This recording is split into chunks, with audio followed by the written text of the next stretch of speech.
First ever factory outlet Mukunda jewelleries, KBHP, Somajiguda, Suchitra, Hanamkonda, Kothapet, Chandanagar, Khammam. ఒకవైపు అద్భుతమైన పంటల్ని పండించాలి, వాటిని ఆరోగ్యకరంగా వండించే అద్భుతమైన స్త్రీలని మనం చిన్న చూపు చూడకూడదు. ఆ పులిహోర, ఆ సాంబారు అవన్నీ చేతులతో తయారు చేసి పెడితేనే మనకు ఆరోగ్యం. లేదు ఎంటీఆర్ ఇది అది అని 7 రోజులకు 7 రకాల పొడులను డబ్బాల్లో, ప్లాస్టిక్ డబ్బాల్లో తెచ్చి తీసుకొని వేసుకోండి. ఆ సాంబార్ తినండి, మీకు మంచిదయ్యేది పోయి లోపల ఈ ప్లాస్టిక్ కణాలు చేరుకొని క్యాన్సర్ వస్తుంది. That's what is exactly happening now. 100కి 28 మందికి క్యాన్సర్ వస్తుంది. ఎందుకు? ప్రతిదీ ప్లాస్టిక్ నీళ్లు, ప్లాస్టిక్ పాలు, ప్లాస్టిక్ నూనెలు, ప్లాస్టిక్ సాంబార్లు, ప్లాస్టిక్ దోశలు, ప్లాస్టిక్ పెన్నాలు. ఇవంతా చాలదు, పైనుంచి కింది నుంచి డైపర్లు వేయడం మొదలు పెట్టారు, లోపల నుంచి కింది నుంచి ప్లాస్టిక్. అంతా ఈ ప్లాస్టిక్ కంపెనీల మోసమని మనం గమనించలేకపోతున్నాం. నోటికి పోయే పదార్థాలనైనా ప్లాస్టిక్ నుంచి దూరం ఉంచండి అయ్యా బాబు. సో ఆడవాళ్ళకు ముట్టవుతున్న సమయంలో ఈ ప్యాడ్లు వేసుకుంటున్నారు, ఆ ప్యాడ్ల మీద ప్లీజ్ ఒక చిన్న కద్ద వేసుకోండి. ప్లాస్టిక్ కణాలు మీలో దేహంలోకి పోకుండా ఉంటాయి.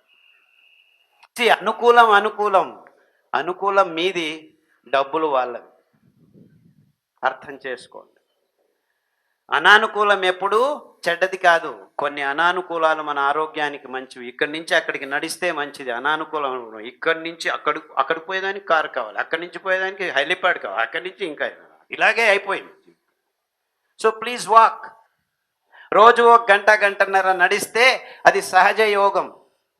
అద్భుతమైన ఆరోగ్య అంశాలు మీ దేహంలో చోటు చేసుకుంటాయి.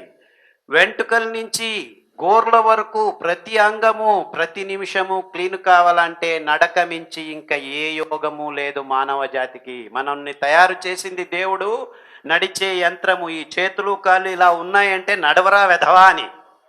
లేదు నేను నడవను, జిమ్లో పోయి ఇటు చేస్తాను, అట్ట చేస్తాను, ఇది చేస్తాను, అది చేస్తాను. నడవరా బాబు, అంతే మీరు చేయాల్సింది. ఏరోబిక్ ఎక్సర్సైజ్, ఈ ఎక్సర్సైజ్, ఆ మిషన్, ఈ మిషన్లు ఏమీ అవసరం లేదు. Just go for a walk, long walk. The more you walk the better you are. So మీరు 70 వయసు వరకు బతికుంటే, అప్పుడు ఆరోగ్యంగా ఉండాలంటే మీరు 50-60 సంవత్సరాలకు రోజు గంట నడవాలి. 50 నుంచి 60 సంవత్సరాలు ఆరోగ్యంగా ఉండాలంటే 40 నుంచి 50 సంవత్సరాలకు గంట నడవాలన్నమాట. అంటే మీరు ఈ దినం నడిస్తే రేపు ఆరోగ్యం వస్తుంది, రేపు నడిస్తే మర్నాడు ఆరోగ్యం వస్తుంది. ఇన్ఫ్యాక్ట్ 1 రోజు నడిస్తే 3 రోజులు ఆరోగ్యంగా ఉంటారు మీరు.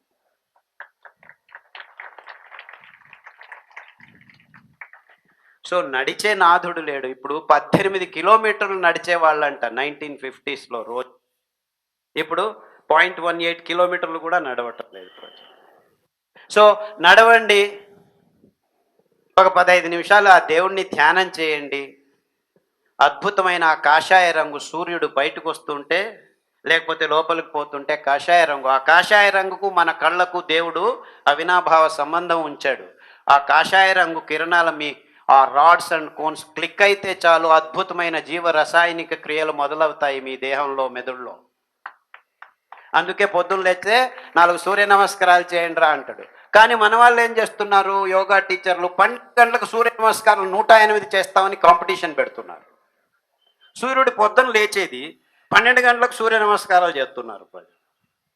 ఇది విపర్యాసం. ఎందుకంటే వాణిజ్యీకరణ ఒత్తిడలు ఎక్కువైపోయాయి మనకు. సో సూర్య నమస్కారం ఎప్పుడు చేయాలి? సూర్యుడు ఆ హొరైజన్లో ఉన్నప్పుడు ఇలా లేచి ఇలా నమస్కారం చేసి కరెక్ట్గా మీ కళ్ళల్లోకి పడాలి. దట్ ఈజ్ వాట్ ఈజ్ సూర్య నమస్కారం.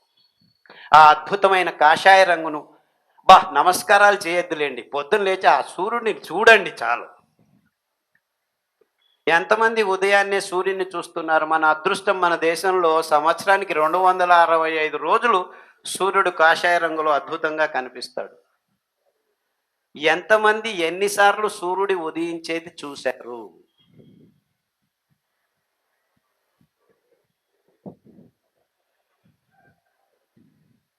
పోతే పోయింది, ఉదయం కాదు సాయంత్రం అయినా చూడండి, లేచి ఉంటారు కదా. ఎక్కడ ధ్యాస మనది? సాయంకాలం అయితే మాళ్ళు, పబ్బులు, పెగ్గు వేయమన్న డాక్టరే చెప్పాడని మగ్గులు వేసుకునేదానికి పోతున్నాం.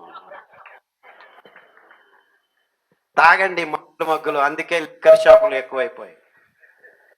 పొద్దున ఎక్కడో మీటింగ్లో వెళ్తున్నాడు, హోటల్ మే ఖానా, హాస్పిటల్ మే జానా.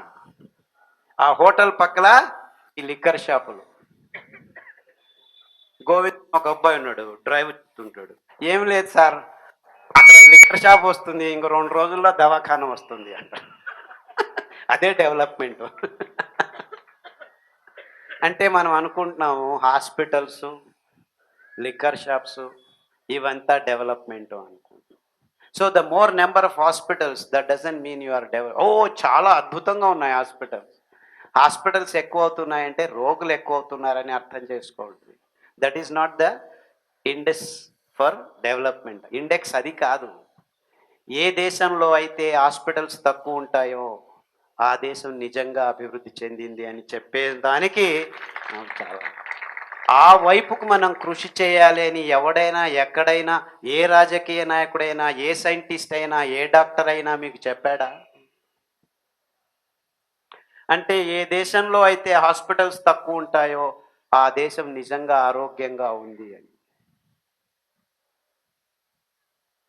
మనకి ఇన్ని హాస్పిటల్స్ అవసరం లేదు, డాక్టర్లు అవసరం లేదా, కావాలి, లేదని చెప్పట్లేదు. కానీ ప్రస్తుతం జరుగుతున్న ఈ వైద్యకీయ రంగ విధానాలు వాణిజ్యీకరణం వైపుకి మొగ్గు చూపాయి, కానీ నిజమైన ఆరోగ్య స్థితిని మానవ జాతికి అందజేయాలని ఏ మూలలోనూ ఆలోచించడం లేదు. ఎందుకంటే వాళ్ళు చేస్తున్న తంత్రజ్ఞానాన్ని, యంత్రజ్ఞానాన్ని అమ్ముకునే వ్యవస్థకు దిగజారిపోయాయి. కానీ మనిషికి ఆరోగ్యం అంటే ఏమిటి, ఆరోగ్యంగా ఉండాలంటే మనం ఏం చేయాలి అని ఆలోచించే విధానాల్ని వ్యవస్థితంగా మన ముందు తరాలకి నేర్పించే బాటల్ని మనం నిర్మించలేదు ఇంతవరకు, అటువైపు ఆలోచించలేదు అని చెప్పేదానికి నాకు చాలా సిగ్గవుతుంది.